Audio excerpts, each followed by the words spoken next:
மக்களே, இப்போ பாருங்கள், இது முருங்கைக்கீரை எங்கள் தோட்டத்தில் பறித்தது. இதை வச்சு இன்றைக்கி நான் முருங்கைக்கீரை தொக்கு தான் செய்ய போகிறேன். அது எப்படி செய்யணுங்கிறத பார்க்கலாம் வாங்க.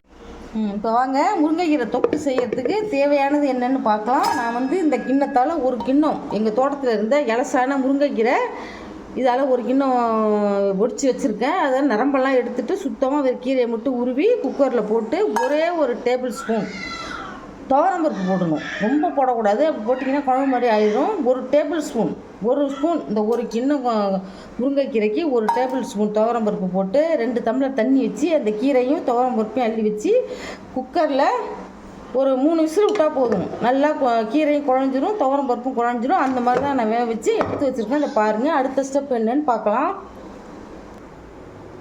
இப்போ முருங்கைக்கீரை தொக்குக்கு தேவையான எண்ணெய் ஊற்றுறேன். நான் கடலை எண்ணெய், பிவிஎஸ் கடலை எண்ணெய் தான் ஊற்றுறேன். எண்ணெய் தாராளமாக ஊற்றிக்கங்க. எண்ணெய் சூடாகிடுச்சு. சூடான உடனே அதுக்கு தேவையான 4 காஞ்ச மிளகா, 1 ஸ்பூன் சீரகம், 1/2 டீஸ்பூன் வெந்தயம். நான் பூண்டன்னா 2 பூண்டை இது மாதிரி தட்டி ஒன்று மாதிரிமா தட்டி வச்சுருக்கேன். அதையும் போடுறேன். இதெல்லாம் போட்டு நல்லா பூண்டு நல்லா பொன்னரமாக வதங்கணும். அப்போ தான் அந்த ஃப்ளேவர் நல்லாயிருக்கும். இப்போ நல்லா வதங்கிட்டு பாருங்க.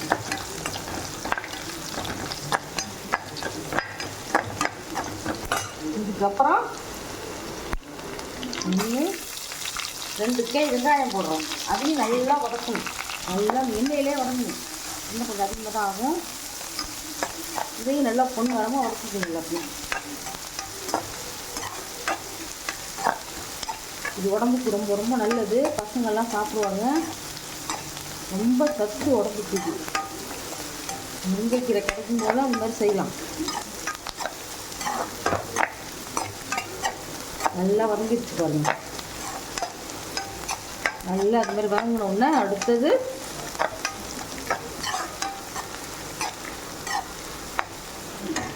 நான் அந்த ஒரு பவுல் முருங்கைக்கீரைக்கு ஒரு தக்காளி நைஸாக அதையும் போட்டுருவேன்.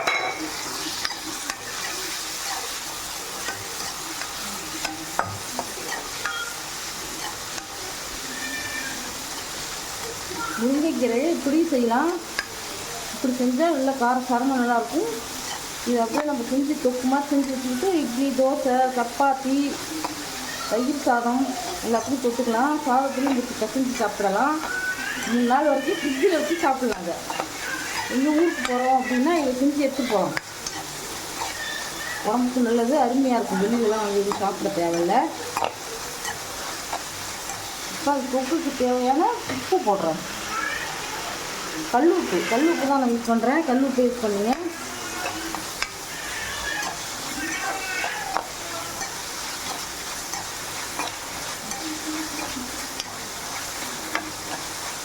இப்போ இதை அடுப்பை ஆஃப் பண்ணிவிட்டு இது ஒரு 10 நிமிஷம் ஆற வச்சுருவோம். அடுத்த ஸ்டெப் பார்க்கலாம். இப்போ பாருங்கள், வேக வச்ச கீரையும் பருப்பையும் மிக்சியில் போட்டுக்கலாம். எல்லா கீரையும்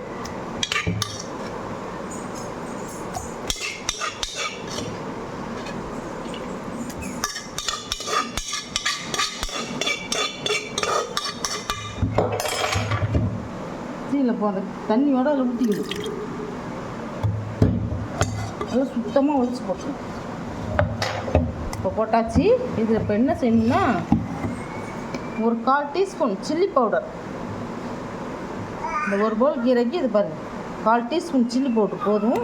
இன்னும் அதில் மிளகா வேறு போட்டுக்கணும். நம்ம வரமிளகா போட்டுக்கோம். அடுத்தது ஒரு 1/2 டீஸ்பூன் மஞ்சத்தூள் போட்டு நம்ம வதக்கி வச்சுருக்கோமல்ல அந்த வெங்காயம், தக்காளி, பூண்டு எல்லாம் அந்த அரசாமான் போட்டுங்களா.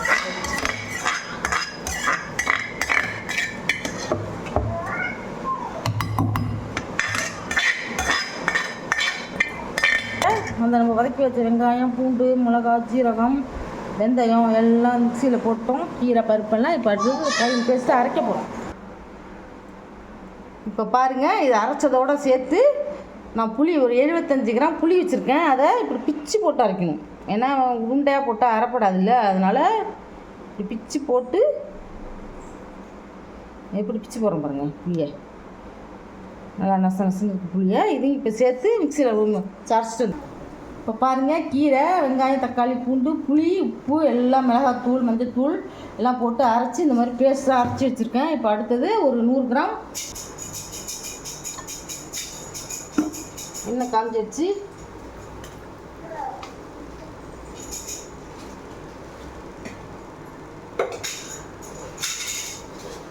ஒரு ஸ்பூன் கடுகு,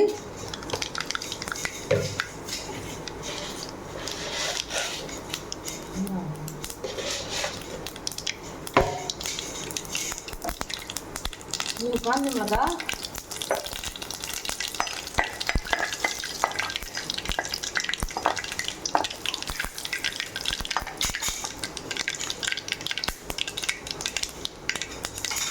ஒரு ஸ்பூன் உளுந்தம்பருப்பு,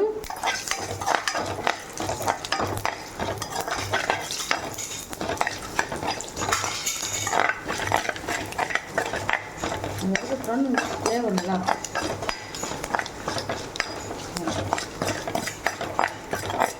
ஒரு வெங்காயம்,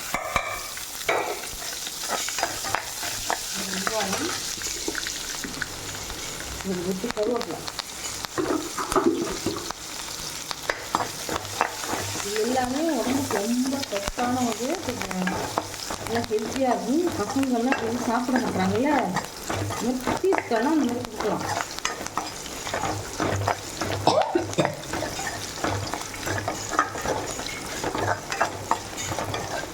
நல்லா வதங்கிருச்சு, நல்லா வாசனை வருது பாருங்க. இப்போது இந்த மிக்சியில் அரைச்சி வச்ச முருங்கைக்கீரை பேஸ்ட்டை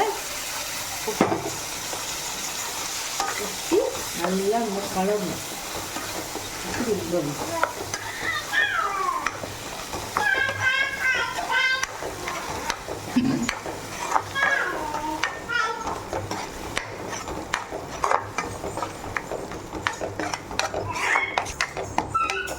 ஆஹா, என்ன அருமையாக இருக்குது! இதே வாயில் வச்சு ஊறுது. சாதம், புது சாதத்தில் நெய் போட்டு இதை பிசைஞ்சு சாப்பிட்டோம்னா அவ்வளோ அருமையாக இருக்கும். அந்த மாதிரி நீங்களும் சாப்பிட்டு பாருங்கள். இது மாதிரி செஞ்சு கொடுங்க பசங்களுக்கு, உங்கள் வீட்டுக்காரங்க செஞ்சு கொடுங்க. டிஃப்ரெண்ட்டாக இருக்கும். முருங்கைக்கீரையில் இப்படியும் செய்யலாமா அப்படிங்கிற ஒரு ஆச்சரியப்படுற அளவுக்கு இருக்கும் டேஸ்ட்டு.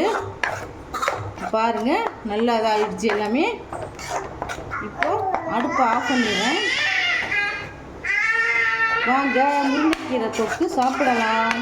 தேங்க்யூ, பாய்.